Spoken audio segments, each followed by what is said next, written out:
여러분들이 읽은 요한복음 11장 17절에서 23절까지 말씀을 통해서 나사로를 살리시다. 예수님이 요한복음에서 행하신 7가지 표적 중에 이제 마지막 7번째 표적을 오늘 나누도록 하겠습니다. 여러분 1885년 지금으로부터 130년이 더 됐죠. 1885년 4월 5일에 부활 아침이었어요. 그날 우리에게 어떤 일이 있었는가?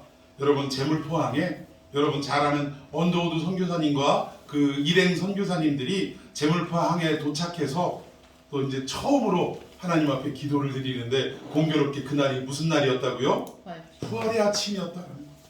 한번 기도의 내용이 너무 길지만 앞에 부분만 제가 좀 발췌를 했습니다. 한번 다 같이 파란 글씨로 된 부분 읽어보도록 합시다. 시작! 우리는 부활절 아침에 이곳에 도착했습니다. 사망의 권세를 이기신 부활하신 주께서 이 백성을 얻는 결박을 통해서 하나님의 자녀로서 빛과 자유를 주옵소서. 아멘. 이 땅에 첫 발을 내디딘 선교사님들께서 공교롭게 1885년 4월 5일 부활의 아침에 이 제물포항에 발을 내디뎠다는 거예요. 여러분 다른 많은 날도 있지만 하필 이 땅에 처음 선교사님들이 발을 디뎠을 날이 부활주일이라는데 사실 저는 의미를 좀 두고 싶습니다. 죽어있는 이 땅, 그때 당시에는 조선이라고 명명하던 이 땅에 하나님의 사람들을 보내셨는데 그 날이 죽음과 사망의 권세 아래 종노릇하던 이 조선이라는 땅을 다시금 살리시기 위한 하나님의 계획과 역사가 아니었는가. 그래서 이 부활의 아침에 선교사님들이 이 땅에 발을 내디디지 않았는가 생각을 하게 됩니다. 130년 전에 이렇게 하나님의 은혜 가운데 말씀이 도착되어지고 선교사님들이 도착되어져서 귀한 은혜의 역사가 이 땅에서 시작이 되었는데 지난 세월을 돌아보면 여러분 우리나라만큼 이렇게 경제적으로 부강한 나라가 된 나라가 있습니까? 이 짧은 시간만큼 이만큼 잘 사는 나라가 된 나라가 있더냐 이거예요. 하나님의 은혜인 줄로 믿습니다. 하나님의 축복인 줄로 믿습니다. 그럼에도 불구하고 또 심지어 우리가 이렇게 부강하고 잘 사는 나라가 된 것뿐만 아니라 우리의 영적인 상황도 얼마만큼 성장했습니까? 곳곳에 교회가 많아지고 하나님을 믿는 백성들이 한때는 이 땅에 25% 1000만이 넘는 이 백성들이 하나님을 믿는 백성이라 통계가 나올 만큼 이 기독교 역사상 아주 큰 부흥의 역사가 일어난 땅이 대한민국 땅이었다는 거예요. 근데 여러분 지금 이 시점에는 한국교회를 돌이켜볼 때 다시 한번 우리의 신앙을 점검해야 할 위기에 처해 있는 시점이 아닌가 싶습니다. 그동안 우리 기독교가 대한민국 땅, 조선 땅에 처음 첫 발을 내디디고 부활주의를 지킨 게 어느덧 130회가 넘는다는 거예요.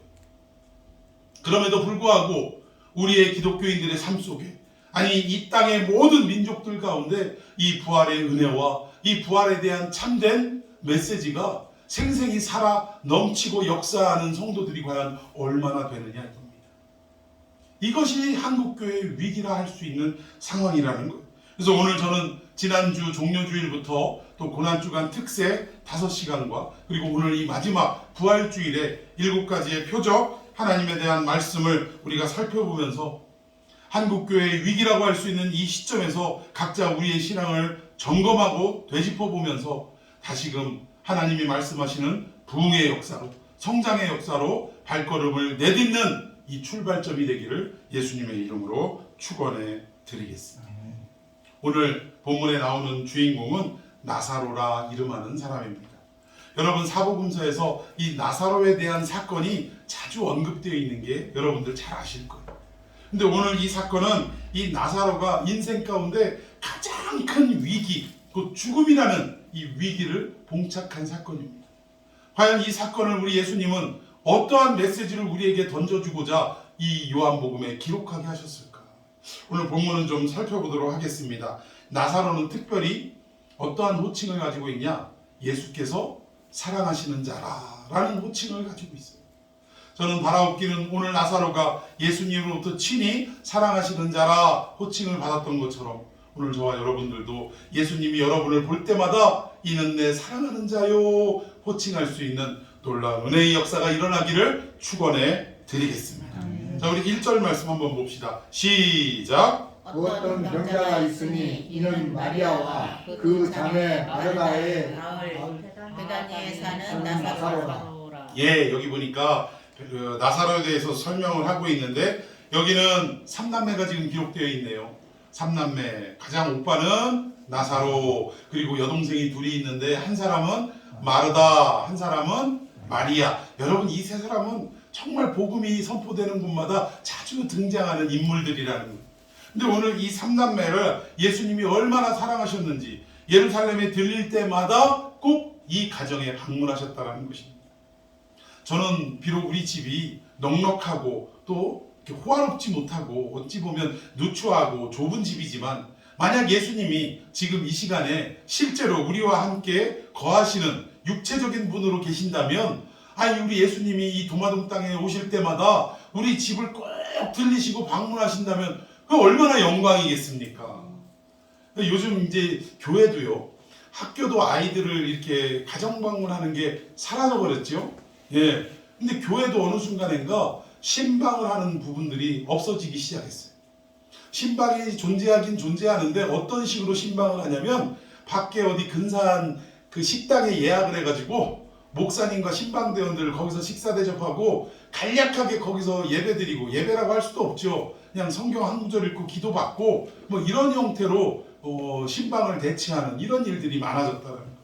근데 여러분, 비록 우리의 집이 인간적인 생각으로는 누군가 손님을 치르고 모시기에는 너무나 누추하고 부족한 이러한 현실이라 할지라도 여러분, 육신적인 생각을 하면 안 돼요. 비록 우리가 라면 한 그릇을 대접할 수밖에 없는 이런 어려운 처지라 할지라도, 그도 대접하기 어려운 상황이라 할지라도 하나님의 사람들이 우리의 집에 방문하는 것을 여러분들 기쁨으로 여겨야 할 줄로 믿습니다. 왜냐하면 그분들이 우리 집에 방문해서 우리 집을 위하여, 가정을 위하여 기도하는 그 한마디 한마디가 하나님은 다 듣고 계시고, 히브리서에 뭐라고 말씀하고 있어요? 의인의 기도는 역사하는 힘이 크도다. 여러분 믿으시기 바랍니다.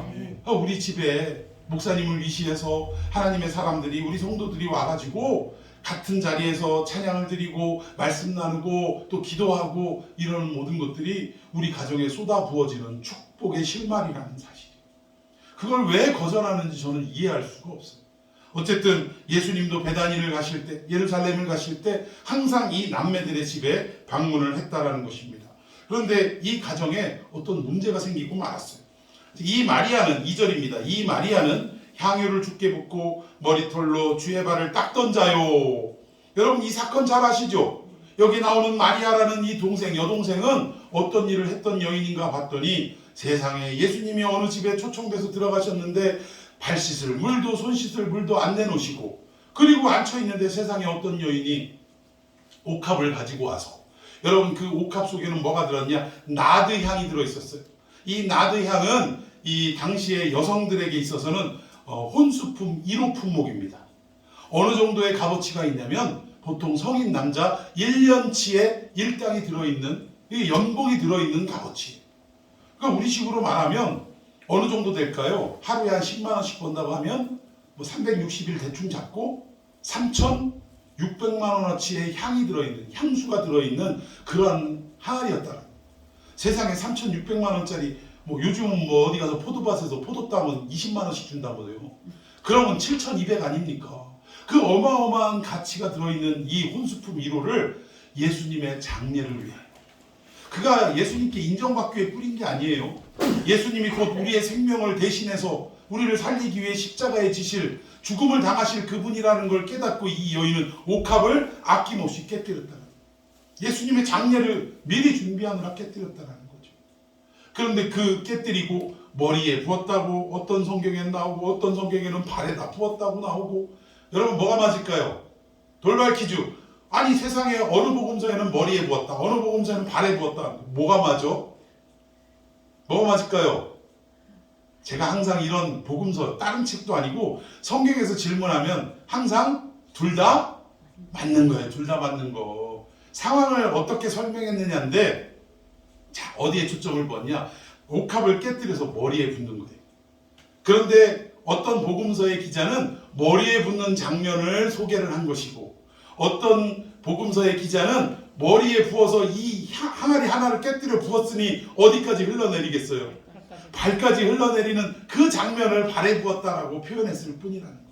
그러니까 머리에 부었나 발에 부었나 결국 따지고 보면 같은 사건이라는 것입니다. 그 사건의 주인공이 누구냐? 오늘 여기 나오는 나사로의 동생 마리아였다라는 거죠. 그리고 병든 나사로는 그의 오라버니더라. 자, 3절 읽어봅니다. 시작. 이에 그 누이들이 예수께 사람을 보내어 이르되 주여 보시옵소서 사랑하시는 자가 병들은 아니다 하니. 예, 그런데 안타깝게 어떤 일이 생겼냐? 예수님께서 친히 사랑하시는 나사로라는 사람이 그만 병에 들고 말았다는 거예요.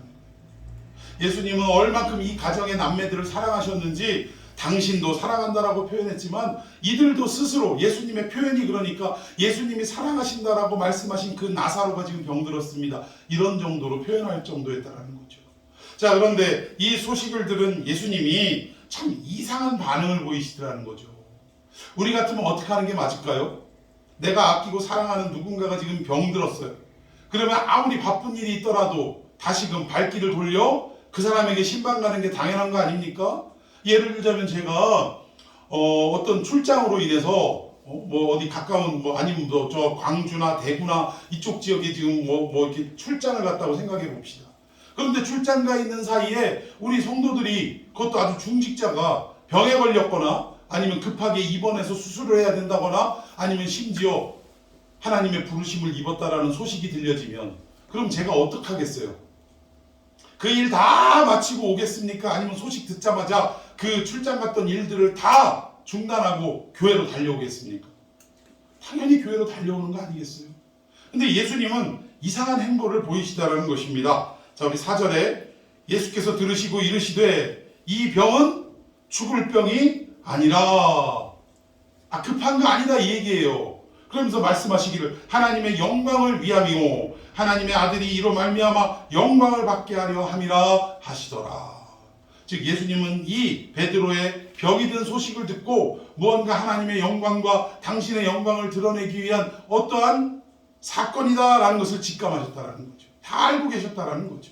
자, 5절 한번 읽어봅시다. 시작. 예수께서 본래 마르다와 그 동생과 나사로를 사랑하시더라. 예, 그렇게 사랑하시는 나사로인데도 불구하고 예수님은 그 소식을 듣고 즉시 간 게 아니라 이 병은 죽을 병 아니다 라고 말씀하시면서 자, 6절에 나사로가 병들었다 함을 들으시고 그 계시던 곳에 며칠을 더 유하셨더라?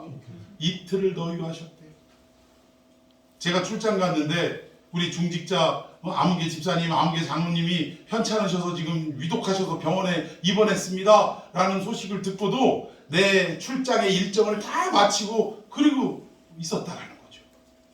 이게 말이 안 되는 거예요. 근데 오늘 예수님은 그런 일을 지금 행하고 계시는 모습입니다. 더 급한 일이 계셨나? 지금 계신 곳에서 나사로가 아픈 것보다 더 귀중한 일이 있나? 봤더니 딱히 그런 일도 없었어요. 7절에 보니까 그 후에 제자들에게 이르시되 유대로 다시 가자 하시니 지금 있는 곳에서 이틀을 더 유하시고 이제는 이틀이 지났으니 돌아가실 법도 한데 나사로에게 가실 법도 한데 어디로 가시재요? 유대로 가시자라고 말씀을 하시는 그런 이상한 모습을 지금 보여주시고 있다. 여러분들 읽으면 읽을수록 이해가 잘 안 되시죠?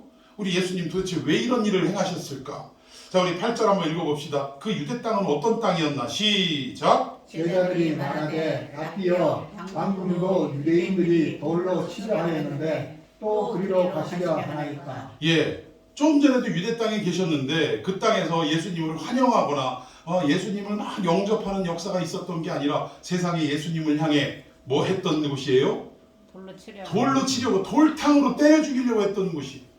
근데 나사로가 죽어간다는 얘기를 들으시고도 오히려 그 유대 땅으로 가자라고 말씀을 하셨다라는 것입니다. 내용을 쭉 읽어보면 다시 유대 땅으로 가시지는 않았어요.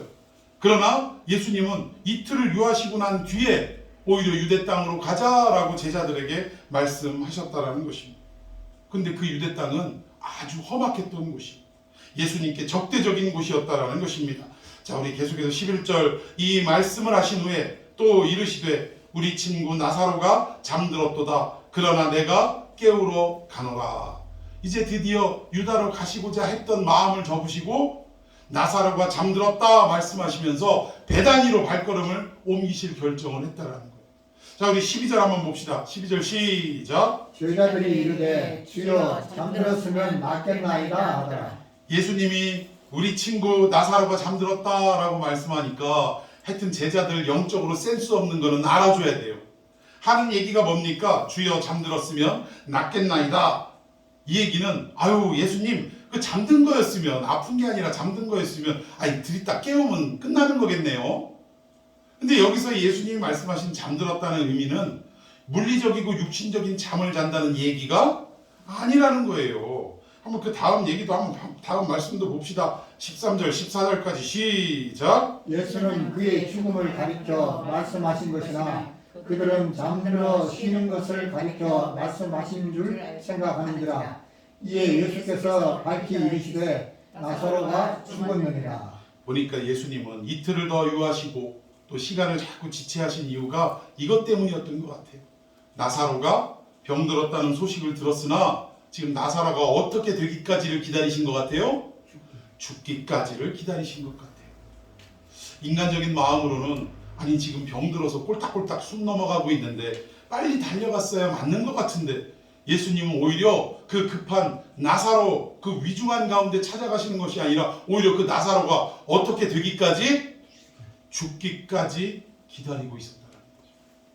인간적인 측면에서는 예수님이 한없이 서운하고 원망스러워할 수밖에 없는 그런 행동을 하셨다라는 것입니다. 근데 예수님 의미 없이 이러셨겠어요? 뭔가 뜻이 있을 텐데 자, 그 뜻이 뭔가? 자 15절 다 같이 읽습니다. 시작. 내가 거기 있지 아니한 것은 너희를 위하여 기뻐하노니 이는 너희로 믿게 하려 함이라. 그러나 그에게로 가자 하시니. 예, 예수님이 나사로가 죽기까지 시간을 지체하시고 또 이렇게 급하게 움직이시지 않았던 이유가 뭐냐? 여기 15절에 나오는데 이는 너희로, 여기 너희는 누구예요? 제자들을 말하는 거예요. 나사로가 죽은 이 사건을 통해 너희 제자들로 하여금 뭐하게 하려 함이라? 믿게 하게 하려 함이라. 너희들 믿게 하려고 나사로가 죽기까지 내가 기다린 것이다. 그런 의도로 지금 말씀하고 있는 거예요. 여러분 제가 예수님의 7가지 표적을 말씀드릴 때에 왜 문학적 기법으로 수미쌍관법이라고 말씀드렸는데 기억나십니까? 수미쌍관법이라는 게 뭐냐면 이 어떤 사건의 수가 머리 숫자입니다. 앞머리 부분과 미는 꼬리 미자예요. 끝부분과 이 두 가지가 같은 관점으로 바라보게 하는 기법을 말하는 거예요. 그러니까 첫머리에 기록되어 있는 말씀과 마지막 마무리되는 말씀과 같은 말씀이 기록되게 하는 것. 그래서 이 중간에 있는 사건이 결국 앞에 강조와 끝에 강조의 내용이 일치되게 하려고. 결국 오늘 여기에서도 이 수미쌍관법으로 지금 기록이 되어 있는데 결국은 믿음이라는 주제로 지금 첫 머리에 꺼내신 거예요. 그러면 이 사건의 마지막도 뭐로 끝나야 돼요? 믿음으로 끝나야 된다는 거예요. 즉 제자들의 믿음에 대해서 제대로 설명하시려고 지금 이 사건을 기록한 것인데 수미쌍관법으로 처음도 믿음으로 시작했는데 마지막도 믿음으로 마무리되더라는 거죠. 자 오늘 사건의 마지막 부분 42절 한번 읽어봅시다. 진짜 믿음으로 끝나나 봅시다. 시작. 항상 내 말을 들으시는 줄을 내가 알았나이다. 그러나 이 말씀하옵는 것은 그것은 우리를 위함이니 곧 아버지께서 나를 보내신 것을 그들로 믿게 하려 함이니. 예, 여기 보니까 믿음으로 끝납니까? 안 끝납니까? 결국 제자들이 믿게 하려고 이 사건이 시작됐는데 이 사건의 마지막 마무리도 뭐로 끝나요?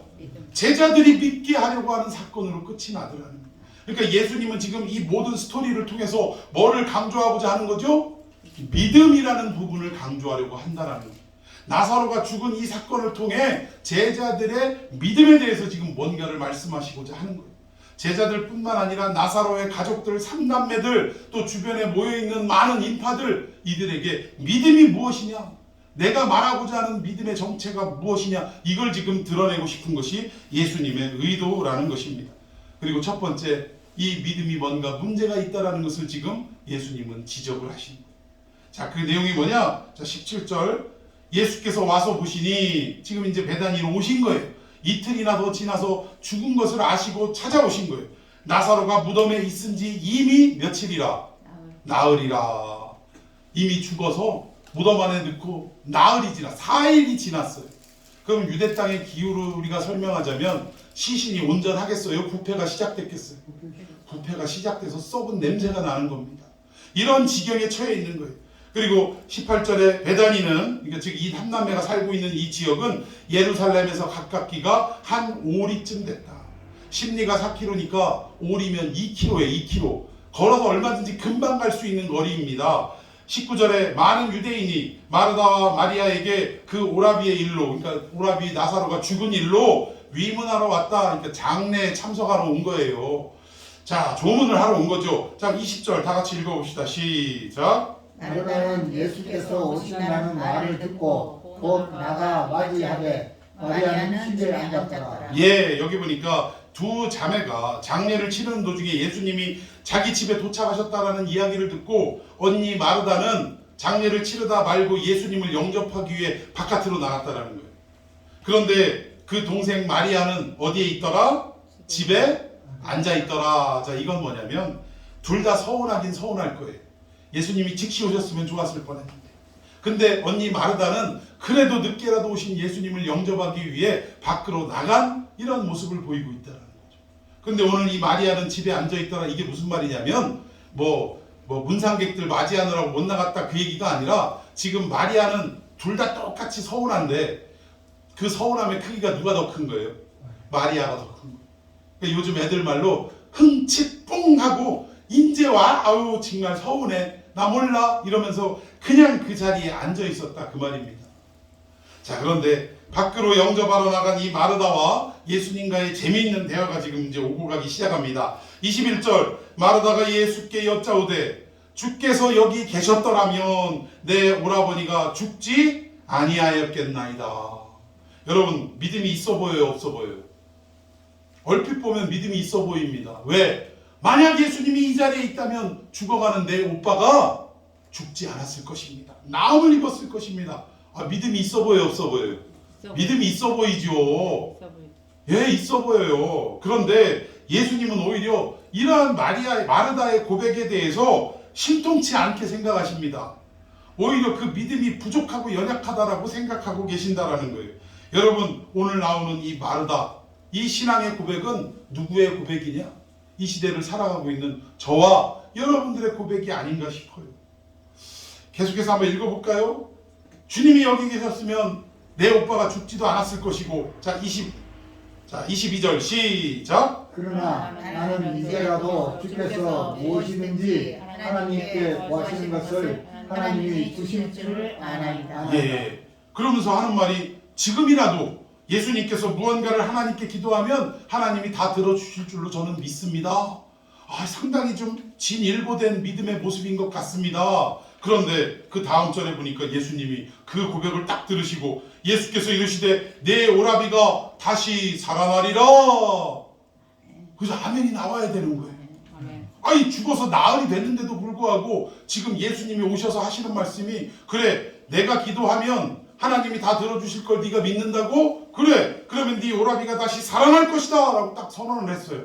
그럼 우리는 의심 없이 믿고 아멘 하고 받아들여야 되는데 오늘 마르다 뭐라고 얘기하는지 볼까요? 24절 시작. 마르다가 이르되 마지막 날 구할 때에는 다시 살아날 줄 내가 아나이다. 예, 그 말씀을 부정하는 건 아니에요. 믿긴 믿습니다. 그런데 언제 부활이 일어난대요? 마지막 날에 부활할 줄을 내가 아나이다. 지금 예수님은 시제가 언제예요? 나사로를 살리겠다는 시제가 언제예요? 지금 아닙니까? 지금. 그런데 오늘 마르다는 언제 살아난다고요? 마지막 날에 살아난대. 마지막 때. 여러분 이것이 오늘 이 믿음에 대해서 예수님이 하시고자 하는 말씀이에요. 오늘 우리도 믿음의 고백은 엄청나요. 주님 한 분만으로 만족합니다. 주님 이 어려운 상황 속에서도 나는 주님으로 인하여 기뻐하고 주님 어떤 형편이 됐든 만족할 수 있는 믿음이 오니 하나님 영광을 올려드립니다. 별의별 고백은 다해. 그리고 오늘 이 부활에 대해서도 아니 지금 예수님이 누구십니까? 하나님 본체 아니세요? 하나님이 창조주라 하시는데 우리 창조주가 우주 만물을 뭘로 만드셨어요? 말씀 한마디로 없는 것을 있게 만드신 분이 우리 하나님이시라는 거예요. 믿으십니까? 그런데 그 창조주가 지금 육신을 입고 마르다의 앞에 지금 현현하신 거예요. 그런데 그분께서 내 오라비가 살아나리라 하면 이거는 장차 있을 일이 아니라 지금 말씀 한마디로 모든 인간이 이해할 수 없는 초능력적인 부분들도 일어날 수 있다는 걸 우리는 믿어야 할 줄로 믿습니다. 근데 마르다는 그건 못 믿은 거예요. 이게 뭐냐? 말씀은 말씀이고 현실은 현실이다 라고 생각하는 그 믿음. 누구들의 믿음? 오늘 우리들의 믿음과 똑같은 부활에 대해서도 날마다 이 죽음과 같은 삶에서 살아나게 하실 우리 예수 그리스도의 능력을 믿으며 살아가는 게 부활의 참뜻일진데 우리에게 있어서 부활은 어떤 의미로 와닿냐? 보험 들어놓고 나중에 무슨 사고가 생기면 보험금 타먹는 그런 부활로 생각한다는 거예요. 그래서 이거는 지금 일어날 일이 아니라 장래 어떤 마지막 그때 일어날 일로 생각한다는 거예요. 보험만 얘기해서 뭐 한가요? 적금 얘기할까요? 적금을 3년 만기로 들었으면 매달 붙다가 3년 만기가 되는 그날 목돈으로 타는 그때로 우리는 부활을 생각하더라고요. 지금은 축원하고 뭐하는 날이요? 보험료 내는 날이고 지금은 축원하고 적금 월 불입금 내는 날이라 그래서 지금은 고통스러워요? 안 고통스러워요? 고통스럽지. 돈 매달 낼래니까. 그런데 어떤 기쁨만 있냐? 만기가 되거나 어떤 사고가 생겼을 때 우리에게 목돈으로 찾아올 그때의 기쁨만을 생각하더라는 거예요. 혹시 우리의 부활이 이런 부활 아닐까요?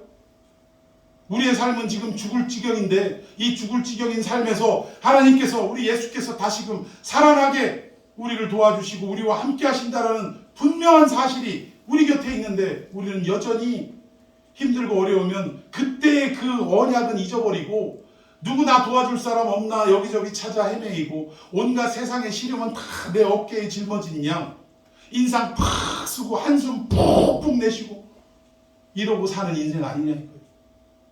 여러분 부활의 예수님이 우리와 함께 한다면 우리가 어떤 처지가 된다 할지라도 우리의 하루하루는 소망으로 가득 차야 될 줄로 믿습니다. 기쁨으로 가득 차야 될 줄로 믿습니다. 지금 비록 욥과 같이 하늘이 무너지는 고통 가운데 내가 처해 있다 할지라도 결국 이 어려움 가운데에서도 마침내 승리로 이끌어 주실 누가 나와 함께하고 계세요? 우리 주님이 나와 함께하고 계신다라는 이 사실 앞에 두려워할 이유도 없고 한숨 쉴 이유도 없고 낙심할 이유도 없는데 우리는 그때마다 말씀은 말씀이고 현실은 현실이니 뭐부터 나와?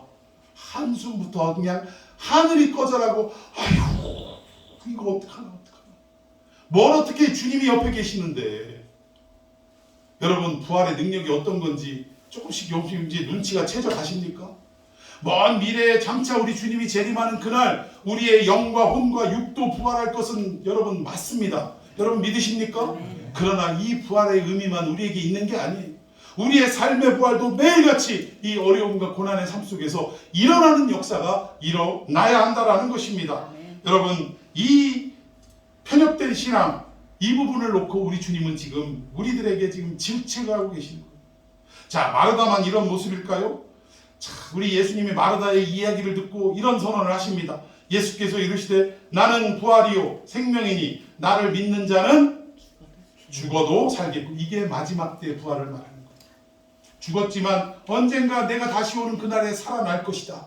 이걸 약속하시는 것입니다. 그런데 26절 이게 우리의 삶 속에 적용이 돼야 되는데 이거는 전혀 적용이 안 되는 거예요. 자 26절 시작. 무릇 살아서 나를 믿는 자는 영원히 죽지 아니하리니 이것을 내가 믿느냐. 여러분 믿으십니까? 아멘. 살아서 예수님을 믿는 자는 영원히 죽지 않는데요. 네가 이걸 믿느냐라고 선언하시는데 이 답답한 마르다 뭐라고 대답하는지 봅시다. 27절 시작. 이르되 주여 그러하리다. 주는 그리스도시요 세상에 오시는 하나님의 아들이신 줄 내가 믿나이다. 예, 아주 멋진 고백을 신앙 고백을 했어요. 예, 믿습니다. 주님을 믿고 주님을 따르면 부활의 역사를 체험하고 경험할 줄로 믿습니다. 왜? 주님은 바로 하나님의 아드님이시고 바로 우리를 구원하실 메시아인 걸 내가 믿는데 그런데 그 부활의 역사는 언제예요? 세상에 오시는 그때. 여기 오시는 건 이미 오셨는데 초림을 말하는 게 아니라 언제를 말하는 거예요? 재림을 말하는 거예요. 재림의 그때 부활이 이루어질 것을 저는 믿습니다. 너무나도 겉으로 볼 때는 아름다운 신앙 고백이 이루어진 것 같지만 문제는 뭐냐? 우리의 신앙 고백이 곧 우리의 믿음의 실력이 될 수는 없다라는 거예요. 베드로도 주는 그리스도시요 살아계신 하나님의 아들이십니다. 아유, 이 고백이 얼마나 멋집니까? 그런데 이 고백 끝에 예수님 앞에 어떤 책망을 들었죠? 사탄아, 너는 나를 넘어지게 하는 자로다. 내 뒤로 물러가라. 왜 이런 일이 있었냐면 그 멋진 고백을 해놓고 예수님이 드디어 십자가를 지실 것을 말씀했더니 베드로가 한다는 소리가 이게 언어적인 표현을 쭉 헬라어 원어를 보면요 어떤 뜻이냐면 예수님의 팔을 비틀어가지고 막 내가 십자가 진다니까 막 예수님 팔을 비틀어 지금 뭔 소리 하고 있는 거예요 지금. 내가 당신을 위해서 온 생애를 바치고 지금 배를 버리고 그물을 버리고 당신을 따라왔는데 아니 뭔 소리요? 이 나라를 해방시켜야지 어디에 죽는다는 소리를 하고 있어요. 이러면서 오히려 예수님을 꾸짖는 행동을 말하는 거예요. 단순히 그럴 수는 없나 이런 표현이 아니에요. 원어적 표현을 보면 아주 그냥 좀만 더 나가면 예수님 뭐도 잡을 상황이요? 멱살도 잡을 상황인 거예요. 어디 죽는다는 소리를 하냐고. 당신 때문에 내 인생을 걸었는데. 그러니까 예수님이 그 말씀을 하시는 베드로를 향해 사탄아 내 뒤로 물러가라. 너는 나를 넘어지게 하는 자다. 이 말은 뭐냐면 내가 십자가를 져야 너희들이 구원받는데 왜 인간적인 정리와 생각으로 아니면 정치적인 그런 입장으로만 나를 십자가를 지지 못하게 하는 것이냐. 십자가를 지지 않으면 결국 사탄의 생각대로 이루어지는 것이다. 그 말씀을 하시는 것입니다. 그러니까 믿음의 고백 자체가 우리 믿음의 실력이 될 수는 없다는 거예요. 오늘날 우리도 교회 다니면서 멋진 고백들 얼마나 많이 합니까? 간증한다고 앞에 나와가지고 진짜 남들이 표현할 수 없는 멋들어진 고백으로 막 하나님은 살아계세요 막 이래가면서 뭐 죽기까지 뭐 어쩌고 한다는 등. 하여튼 고백은 엄청 하지만 막상 우리의 삶에 어려움이 맞닥뜨리면 이 어려움조차 나를 결국은 승리로 마무리하게 하실 우리 주 예수 그리스도가 나와 함께하고 계신다라는 이 약속은 까마득하게 잊어버리고 그 현실 앞에 그 죽음의 현실 앞에 똑같이 무덤 속에 들어가는 그런 우거지 죽상을 하고 살아가는 게 우리들이 아니냐 이 말입니다. 오늘 부활주의를 맞이해서 장차 주님 다시 오시는 재림의 날 부활을 할 것을 너희들은 믿지만 너희들의 현실의 삶은 어떠하냐 이걸 지금 말씀하고 싶은 거예요. 현실의 삶은 죽음 가운데 무덤 가운데 아직도 빠져나오지 못한 삶을 살면서 뭘 장래 재림의 때 너희들이 그저 부활을 너희들이 논하고 있느냐. 지금 예수님이 답답하셔서 지금 하시는 말씀입니다. 인간들은 이 죽음이라는 문제 앞에 아무런 해답도 정답도 꺼내놓지 못하고 살아가고 있다. 자, 우리 계속해서 한번 봅시다. 성경 33절 32절에 똑같아요. 마리아도 예수님이 여기 계셨다면 내 오라비가 죽지 아니했다. 섭섭한 초를 다 내세우는데 여러분 예수님이 여기 계시던 안 계시던 무슨 상관이? 여러분 예수님 사건도 있잖아요. 자식이 죽어가고 있는데 그 현장에 친히 가시지 않아도 거기서 말씀 한마디만 하시니까 현장에 있던 아이가 살아났어요? 안 살아났어요? 시간과 공간이 예수님께 무슨 의미가 있냐. 근데 우리는 자꾸 우리식으로만 생각하는 거예요. 여기 계셨으면 살았을 텐데 왜 안 오셨나요? 섭섭합니다. 이런 마음만 계속 지금 되뇌이고 있다는 것입니다. 자, 우리 34절과 35절 다 같이 읽습니다. 시작. 이르시되 그를 어디 두었느냐 이르되 주여 와서 보옵소서 하니 예수께서 눈물을 흘리시더라. 예, 나사로를 어디다 뒀냐 그랬더니 와서 보십시오. 어디로 이끌어갔겠어요? 무덤으로 이끌어갔죠. 그런데 그 현장 속에서 예수님이 눈물을 흘리고 계셨대요. 여러분 예수님의 이 눈물의 의미는 뭘까요? 사랑하는 나사로가 죽었기 때문에 안타까워서 우셨을까요? 아이고 내 사랑하는 나사로야 어찌하여 나를 두고 먼저 갔니? 우리 저기 장례 치를 때 뭐라 그래요? 이제 가면 언제 오나? 예수님 지금 그러신 거예요? 아니 예수님이 창조주인데 인간의 죽음 앞에 아니 죽음조차도 우리 예수님이 다시 살리실 수 있는 능력이 있는데 고작 나사로가 죽었다고 지금 슬퍼하며 아파하며 그리고 눈물을 흘리고 계셨겠냐 이거예요. 여러분 성경에는 예수님이 눈물을 흘리신 사건이 몇 군데가 있어요. 대표적인 게 뭐냐? 예루살렘 성을 바라보시면서 이제 곧 예루살렘이 나를 멸시하고 천대하고 십자가를 지게 만들고 난 이후에 결국 이 성이 어떻게 돼요? 로마에 의해서 무너질 걸 보신 거예요. 예루살렘아 예루살렘아 통곡을 하신 그 모습이 성경에 기록이 되어 있습니다. 뭐 이런 일들만 있지 예수님이 인간의 어떤 작은 대소사 앞에 우신 적이 없어요. 근데 여기서 예수님이 우신 의미를 우리가 알아야 된다는 거예요. 이 의미를 알아야 오늘 말씀의 진의가 파악이 되기 때문에 그렇습니다. 자, 예수님이 왜 우셨을까? 자, 33절 시작. 예수께서 그가 우는 것과 또 함께 온 유대인들이 우는 것을 보시고 심령에 비통이 여기시고 불쌍히 여기사. 예, 예수님이 우신 이유는 장례를 치르기 위해 몰려든 수많은 인파가 지금 뭐 하고 있어요? 아니 장례 치르면서 뭐 하고 있어요? 울고 있어요. 울고 있어. 우리도 울잖아. 옛날에 그랬어요. 옛날에 지금은 요즘 그런 장례가 없어졌지만 옛날에는 상주가 누가 문상객이 오면은 일단은 서가지고 죽장 딱 짚고 뭐 여기다가 저 뭐 삼배로 막 동이고 이러면서 그 저 절하는 동안에 옆에서 뭐 하고 있었어요? 아이고 울고 있었다니까. 유대 땅도 장례가 그래요. 심지어는 이 전문 곡하는 사람들을 다 사가지고 이 사람들을 울게끔 만들고 이 사람들이 선창하면 다른 사람들이 다 따라서 이렇게 애국하는 이런 문화가 있었다는 거예요. 우리나라 장례 옛날 장례 문화와 얼마나 비슷한지 몰라요. 그런데 여기서 사람들이 막 울고 불고 하는데 이건 뭐냐? 인간은 죽음 앞에 해결할 수 있는 능력이 없다라는 거예요. 그저 그 죽음 앞에 할 수 있는 일은 뭐밖에 없어요? 우는 일밖에 없는 거예요. 어떻게 하고. 나인성 과부의 아들이 죽었을 때도 성 밖으로 관이 나오고 예수님의 일행은 성 안으로 들어갈 때 맞닥뜨렸어요. 근데 그 일행들을 향하여 예수님이 뭐라고 하셨죠? 울지 마라! 울지 마라라고 선언하신 이면에는 어떤 뜻이 있는 겁니까? 죽은 네 아들을 살려줄 테니 울지 마라 이 얘기예요. 울음 끝이라고. 아니 사랑할 건데 왜 울고 있냐? 지금 그 얘기입니다. 오늘 이 사건도 마찬가지. 예수님이 비통하게 울으신 이유는 뭐냐? 나사로가 죽어서 슬퍼서가 아니라 세상에 창조주인 내가 이 자리에 와 있는데 나한테 멋들어진 신앙 고백은 잘하는 것들이 세상에 나를 앞에 두고 사람 죽었다고 울고 난리를 치고 있는 거예요. 그러면 나를 믿는 거예요, 안 믿는 거예요? 지금 예수님이 눈앞에 계신데 신앙 고백은 멋들어지게 하면서 정작 그 실체 되신 예수님을 믿지 못하고 있다라는 거죠. 마치 우리가 말씀으로는 교회 안에서 아멘 아멘 하고 간증하면서 멋진 고백을 하고 막 두 손을 들고 눈물을 흘리며 찬양을 하고 이런 모습은 남들에게 참 믿음이 깊구나라는 이런 어떤 인상을 심어줄 만한 행동을 하지만 막상 우리의 삶 속에는 어려운 일이 생길 때 그 예수님이 나와 함께 하신다라는 이 기쁨의 소식, 이 언약을 잊어버리고 그 어둠 속에, 그 어려움 속에, 그 문제 속에 파묻혀가지고 헤어나오지를 못하는 그 삶을 살아가는 것. 오늘 본문의 회중들과 똑같은 모습. 이들을 바라보면서 예수님은 비통해 하신 것. 니들이 나를 앞에 두고 믿는다 하면서 세상에 그 죽음의 문제를 해결할 내가 앞에 있는데 그 앞에서 울고 있냐? 이게 예수님이 못마땅하셨던 거예요.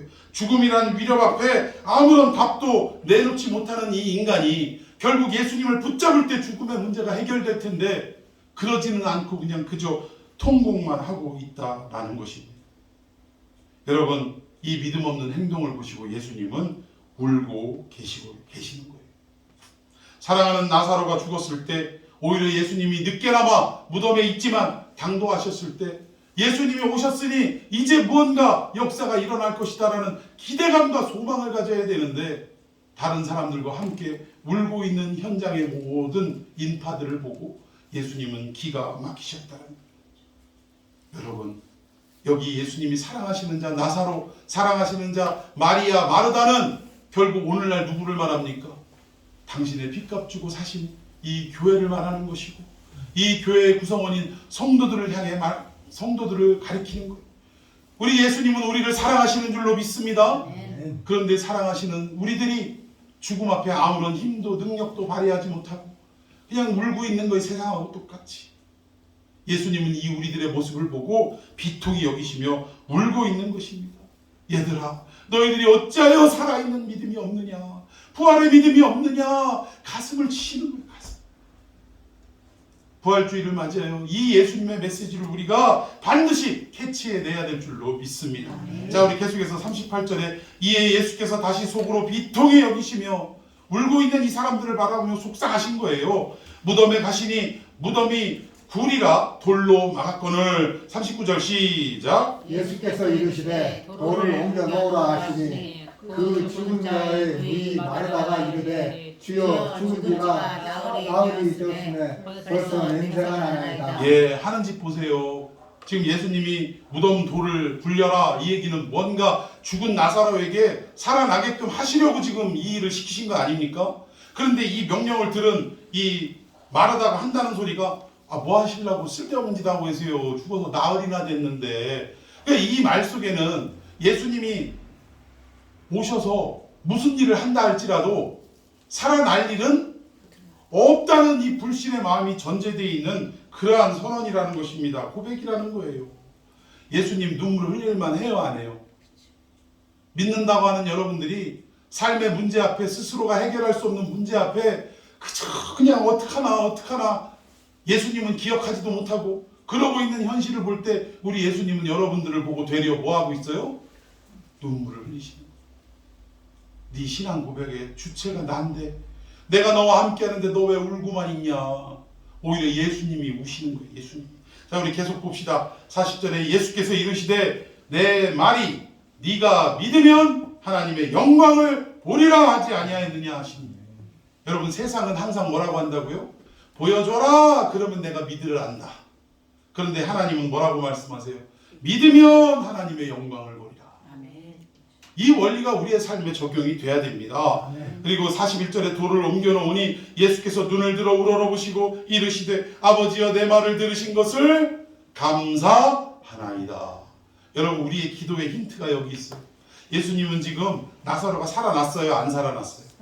안 살아났어요, 아직은. 근데 하나님께 기도할 때 뭐라고 했어요? 항상 내 말을 들으심을 감사하나이다. 이 고백 속에 나사로를 살리시고자 하는 예수님의 모든 계획에 하나님이 이미 들어주신 것이다라고 믿는 믿음이 들어있습니까? 없습니까? 있는 거예요. 항상 우리는요, 어려움 속에서도 이 모든 어려움을 주님께서 해결해 주실 줄로 믿습니다가 아니라 주신 것으로 이미 해결해 주셨습니다라고 믿어야 된다. 믿습니까? 이런 믿음이 우리 예수님의 기도를 통해 우리도 본받아야 한다라는 것입니다. 자, 42절 시작. 항상 내 말을 들으시는 줄을 내가 알았나이다. 그러나 이 말씀하옵는 것은 둘러선 무리를 위함이니 곧 아버지께서 나를 보내신 것을 그들로 믿게 하려 함이니이다. 아멘. 결국은 예수님의 나사로를 살리고자 하는 기도를 하나님께서 이미 다 들으셨고 이미 다 예정하시고 역사하실 것을 예수님은 믿었어요. 그리고 마지막 뭐로 끝났다고요? 이 나사로를 살리는 이 사건을 통해 제자들과 그 무리들이 어떻게 하기 위함이다? 믿게 하기 위함이다. 처음 시작도 왜 내가 나사로가 아프다는 소식을 듣고 안 갔느냐? 너희로 믿게 하기 위해서 안 갔다는 거예요. 그리고 그 마지막 나사로를 살리시면서도 뭐예요? 살아남을 통해 너희로 믿게 하게 하렵니다. 그러면 여기에 믿음의 정체, 예수님이 강조하시고자 하는 믿음은 뭐냐? 그저 입으로만 나불대는 그런 신앙 고백이 아니라 어떠한 삶과 어떠한 상황 속에 처지 속에 있다 할지라도 끝까지 우리의 모든 삶을 부활의 은혜로 함께 하시고 역사하실, 승리케 하실 우리 주님이 나와 함께 하고 계신다라는 이 믿음이야말로 진정한 믿음이라는 거예요. 먼 훗날 우리가 살아날 부활만 뜻하는 것이 아니라 매일매일 우리가 우리의 삶 속에서 살아나는 이러한 역사가 있어야 될 그 부활에 대해서 믿게 하시려고 우리 예수님이 이 사건을 친히 보여주셨다라는 것입니다. 이게 예수님의 의도라는 거예요. 그러니까 우리의 믿음은 어디에 갇혀 있습니까? 먼 훗날에 이루어질 저 먼 미래 알 수 없는 그 먼 미래의 사건으로만 생각하고 있는 것은 아닙니까? 마리아와 마르다의 고백처럼 내가 언젠가는 이루어질 걸 믿는데 하여튼 지금은 뭐 하시려고 돌문을 옮기십니까? 혹시 이런 모습은 아닐까요? 오늘 부활주의를 통해서 그저 관념적인 신앙 고백만 하고 현실을 믿지 않는 우리들의 모습을 되돌아보면서 주님, 이 부활과 함께 현실 속에서도 부활의 역사가 일어나게 하여 주옵소서. 어떤 어려움 속에서도 주님이 나와 함께하고 계시니 나는 살아나게 될 줄로 믿고 내 이 어려움 끝은 주님이 주신 승리로 마무리될 줄로 믿습니다. 이러한 믿음이 있는 사람은 어떤 어려움이 와도 웃을 수 있어요, 없어요? 웃을 수 있는 거예요. 지금은 힘들고 고통스럽지만 그러나 이 고통의 끝에 승리로 끝나는 걸 아는 우리들은 웃을 수밖에 없잖아요.